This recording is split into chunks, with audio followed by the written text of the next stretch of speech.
Peru, in recent history, has alternated between democracy and military dictatorship. But before taking a closer look at Peruvian politics today, we first must examine the history. In 1250 BC, 4 native groups, the Chavin, Chimu, Nazca, and Tiahuanaco, began to migrate north on the South American continent into the area now known as Peru. Thousands of years later, between 1100 and 1300, the Incas began to build their empire. Drawn to the fertile farming land, they moved into the Cusco Valley and then expanded into neighboring territory. To maintain order, they instituted a theocracy that was organized along socialistic lines. This theocracy was ruled by an emperor who was worshipped as a divinity. The Incan Empire came crashing down when the Spanish emerged. Conquistadors from Spain arrived in Peru due to their interest in the vast deposits of gold and silver. Most famous of these conquistadors was Francisco Pizarro, who landed in Peru in 1532 with approximately a mere 180 men. At the time of his arrival in the country, the Incan Empire had just been weakened after a civil war had broken out between 2 potential heirs to the Incan throne, Atahualpa and Huáscar. This incapacitated state, coupled with the Spanish guns and horses, made conquest easy. Atahualpa, the victor of the previous Incan Civil War, paid the Spanish for his freedom after the conquest. His payment was a room full of gold made during a conference at Cajamarca in 1532. But despite this, he was killed just a year later. That same year, 1533, Cusco finally fell, which was inevitable after the Spanish had destroyed the roads and irrigation systems across the valley. The indigenous population had declined substantially due to the new diseases brought by the Spanish. The members of the Inca dynasty that did survive were able to resist the Spaniards for about 40 years while taking refuge in the mountains. But their leader, Tupac Amaru, was ultimately executed in 1572 along with his family and advisors. The capital of Peru was established in 1535 by Pizarro and was named La Ciudad de los Reyes, or City of the Kings, which is now present-day Lima. It was also the location of Pizarro's assassination in 1541 as a result of jurisdictional disputes over power between Spanish conquistadors. In order to maintain order in the land, the Spanish introduced a system of land tenure.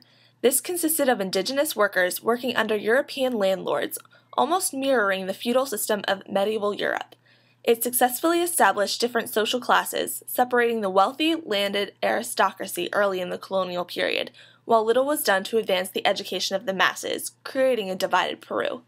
At this point, approximately 90% remained landless, illiterate, and exploited, and the majority of this statistic was made up of the indigenous working class.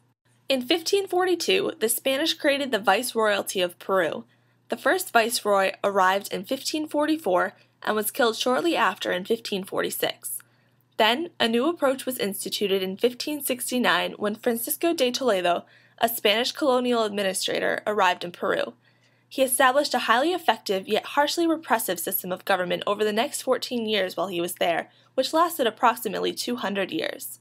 It consisted of a system in which Spanish officials ruled through lower-level officials made up of Native Americans who dealt directly with the indigenous population. Despite the system working for so long, 60,000 natives revolted against the Spanish in 1780 under the leadership of Peruvian patriot José Gabriel Condorcanqui, who adopted the name of his ancestor, the Inca Tupac Amaru. Despite initial success, the revolt was defeated in 1781, and Condorcanqui and his fellow revolutionaries were tortured and executed.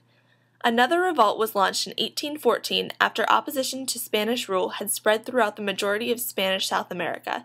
The Creoles, people of Spanish descent born in South America, had grown to resent the fact that Spaniards born in Spain, called peninsulares, were receiving all of the important government positions in the colonies. Finally, Peruvian independence was formally declared on July 28, 1821, with the help of Argentine soldier and patriot José San Martín, who had come to Peru after defeating Spanish forces in Chile. Creoles gained power over the peninsulares after independence was established, though 2 distinct social groups still remained evident: the Europeans and indigenous people. This maintained a strongly divided country. A centralized government was created in 1822 that consisted of a president and a single-chambered legislature, though Peruvians weren't prepared to run a democracy since they had little opportunity to voice their opinions previously in the colonial administration. As a result, the years following independence were incredibly chaotic. A series of military commanders ruled over the nation, beginning with Venezuelan revolutionary hero Simón Bolívar. After Bolívar, Andrés Santa Cruz took power and served until 1827, when José de la Mar succeeded him. De la Mar was then replaced shortly after by Agustín Gamarra in 1833. By this time, former President Santa Cruz had become president of Bolivia and then invaded Peru in 1836, establishing a confederation of the two countries that lasted 3 years. When the confederation fell, Gamarra again took power. The country enjoyed no peace until 1845, when Ramón Castilla rose to power, seizing the presidency. He served several non-sequential terms in office, his first being from 1845 to 1851. During his time in office, he initiated many important reforms, including the abolition of slavery, construction of railroads and telegraph facilities, and the adoption of a liberal constitution in 1860. Spain then finally formally recognized the Peruvian sovereignty in 1879.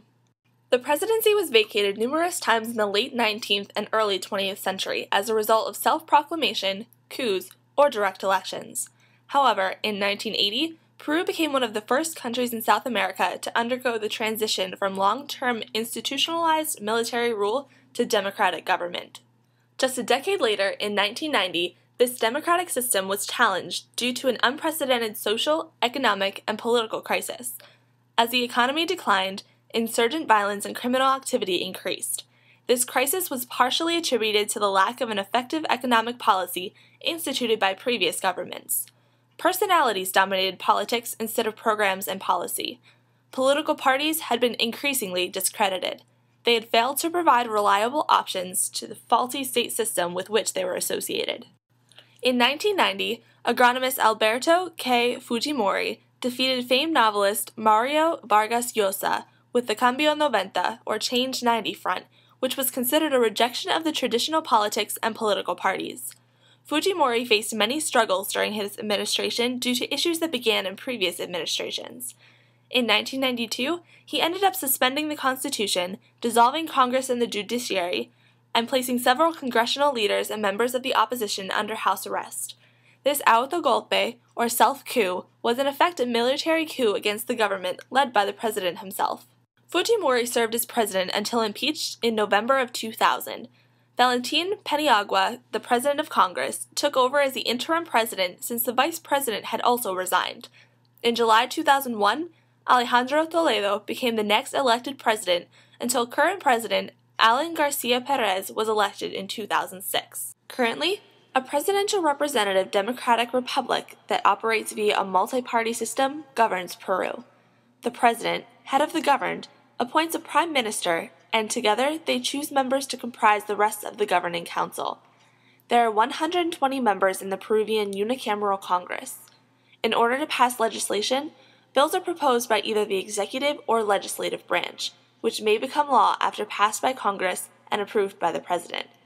There are 3 major governmental powers: executive, judicial, and legislative.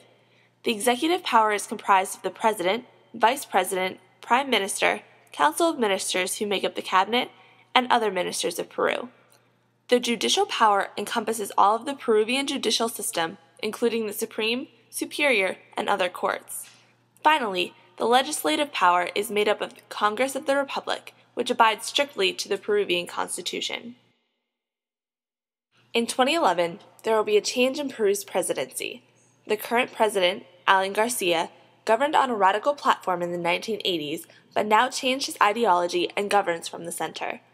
The hopeful aspect about this upcoming election is that there is a chance for change. Despite this opportunity for change, it's doubtful that the country will get the leadership it needs and deserves. All of the candidates, unfortunately, are insiders in the Peruvian political elite. The ex-mayor of Lima, Luis Castaneda, Congresswoman Keiko Fujimori, and former President Alejandro Toledo are the main candidates for the upcoming election. All of them have ties to previous regimes, Fujimori being the daughter of a former president and Toledo having governed earlier in the decade.